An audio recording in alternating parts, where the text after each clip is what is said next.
ఒక్క నిమిషం శశిర్ గారు, మతానికి ముడి పెట్టే ప్రయత్నం ఎందుకు చేస్తున్నారు? ఏ మతం అలా బోధించట్లేదు. మతం కోసమే లవ్ జిహాద్ నడుస్తుంది. మతం కోసమే ఈ రకమైనటువంటి హిందువుల పైన హిందూ అమ్మాయిలను టార్గెట్ పెట్టుకొని చేస్తూ ఉన్నారు. మత రాజ్యం ఏర్పాటు చేస్తామని టెర్రరిజం ఎందుకు నడుస్తుందండి? ఈ రోజున జిహాద్కు పాల్పడ్డటువంటి శక్తులు అనేక కేసులు కదా, దర్యాప్తులో వచ్చింది కదా, ఎన్ఐఏ ఇన్వెస్టిగేషన్లో వచ్చింది కదా, అనేక రాష్ట్రాల్లో పట్ల సిఐడి ఇన్వెస్టిగేషన్లో వచ్చింది కదా, బాధితులు చెప్పారు కదా, బాధితులు ఏ రకంగా మొత్తం కుటుంబమై ఏకమైపోయి, ముల్లాలు మౌల్వీలు అక్కలు చెల్లెళ్ళు మొత్తం కుటుంబం ఏకమై, తండ్రి భర్త అన్న చెల్లెళ్ళు ఏకమైపోయి ఒక అమ్మాయిని హిందూ అమ్మాయిని ట్రాప్ చేయగానే ఏ రకంగా బీఫ్ తినిపించారు, ఏ రకంగా సామూహికంగా మానభంగాలు చేసిండ్రు, ఏ రకంగా మతం మార్చిండ్రు. ఈరోజున టీసీఎస్లో ఏం జరిగింది? పేదరికమైనటువంటి ఒక బలహీనతను దళిత్ కమ్యూనిటీని టార్గెట్ చేసేసి ఈ రోజున ప్రమోషన్ల పేరు మీదనా లేకపోతే ఒత్తిడి పేరు మీద నిందితులు చెప్తున్నారు. నువ్వు అందమైనటువంటి ఉపన్యాసం ఇస్తున్నావు, పట్టుబడ్డటువంటి నిందితులు చెప్తున్నారు మేము ఎందుకు చేస్తున్నామని. కానీ నువ్వు టీవీలో ముందర కూర్చొని అందమైనటువంటి ఉపన్యాసం ఇస్తున్నావు. ఇగో చూడండి, ఇస్లాంని ఎట్లా అర్థం చేసుకోవాలా అనేక విషయాల లోపల ఉన్నాయి. పెడదాం, ఒక రోజంతా టీవీ 9లో చర్చ పెడదాము. కేరళ స్టోరీ ముందుకు వస్తే ఇది ఉద్రిక్తతలు రెచ్చగొడుతందుకు వాస్తవం కదా, కేరళలో వాస్తవం కదా స్టోరీ. కేరళ లోపల ఏ రకంగా ఐసిస్ తీవ్రవాదాన్ని రిక్రూట్ చేసుకోవడానికి కూడా ప్రేమ అనేటువంటి తీవ్రవాదాన్ని రిక్రూట్ చేసుకోవడానికి కూడా ప్రేమ అనేటువంటి ఈ రకమైనటువంటి విషయాలు మీరు బయటకు వస్తుంటే కేరళ లోపల సోనియాను ఐసిస్ లో తీవ్ర రిక్రూట్ చేయడానికి కారణం ఏంది? సోనియా కేరళ లోపల మతం కారణం కాదా? ఈ రోజున మత యుద్ధాలు ఎందుకు జరుగుతున్నాయి ప్రపంచవ్యాప్తంగా? ఒక నిమిషం ఉండండి, మతోన్మాదాలు జరుగుతున్నాయి కదా. శుభ్లి గారు మీరు చెప్పండి. దీప్తి గారు చూడండి, ఏదైనా ఒక అంశాన్ని, ఇప్పుడు ఒక దొంగ ఉన్నాడు, దొంగతనం చేస్తే వాడికి మతంతో ఏంటండి సంబంధం? వాడికి ఒకడు రేప్ చేస్తాడు, వాడికి మతంతో ఏంటండి సంబంధం? దొంగే మామూలుగా దొంగతనం చేస్తే మతంతో సంబంధం ఉండదండి. పర్టికులర్ గా ఒక మతానికి సంబంధించి ఒక కులానికి సంబంధించిన ఫ్యామిలీలోని ఆ ఇంట్లో మాత్రమే వెళ్ళి దొంగతనం చేస్తే ఇక్కడ ఇష్యూ వస్తుంది. ఇప్పుడు అలాంటి పరిస్థితినే మనం చూస్తూ ఉన్నాము. సో ఇప్పుడు వెలుగు చూస్తున్న తాజా ఘటనలు టీసీఎస్ గానీ మహారాష్ట్రలో జరిగిన టార్గెటెడ్ కాదా?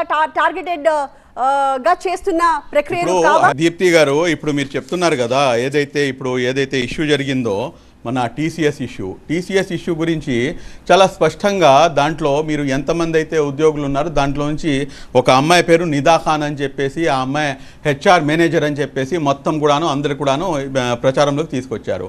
ఎవరు ఈ నిదా ఖాన్? ఒక టెలికాలరు. ఆవిడ పారిపోయింది, ఆవిడ లేదు అంటున్నారు. చాలా స్పష్టంగా ఆవిడ ఇంట్లో ఉంది. ఆవిడ మీద ఎఫ్ఐఆర్ జరిగిందన్న సంగతి కూడాను లేదు అని తెలియదు ఆవిడకి అని చెప్పేసి ఈ రోజున నేషనల్ మీడియా మొత్తంలో కూడాను వస్తుంది, చాలా స్పష్టంగా కనిపిస్తుంది. She in pregnant lady, she in her house only. మళ్ళీ ఈ నిదా ఖాన్ని ఒక పెద్ద సూత్రధారిగా లేకపోతే ఒక పెద్ద కుట్రదారులుగా చూపించే ప్రయత్నం అనేది జరుగుతుంది. ఒకవేళ నిజంగా తప్పు జరిగితే, తప్పు ఎవరు చేసినా కానీ దాన్ని ఖచ్చితంగా శిక్షించాలి. చట్టాలు ఉన్నాయి, ఆ చట్టాల ప్రకారంగా పనిచేస్తాయి. ఇప్పుడు నిదా ఖాన్ ముస్లిం కాబట్టి నిదా ఖాన్ మీద మీరు నిందేస్తారంటే అది ఎట్లా కరెక్ట్? అది నిదా ఖాన్ ముస్లిం కాబట్టి ఆమె మీద నింద వేయడం ఒక ఆస్పెక్ట్, నిదా ఖాన్ ముస్లిం కాబట్టి మీరు ఆమెను సపోర్ట్ చేస్తున్నారు అనేది ఇంకొక ఆస్పెక్ట్ ఇక్కడ. ఓకే, నిదా ఖాన్ ముస్లిం కాబట్టి లవ్ జిహాద్ కు సపోర్ట్ చేసింది. నేను మీకు మీ టీవీ 9 స్టూడియోలో వచ్చి కూర్చోగానే అందరికన్నా ముందు ఒక మాట చెప్పాను నేను మీకు. I am here to not support the people. I am here to support the religion.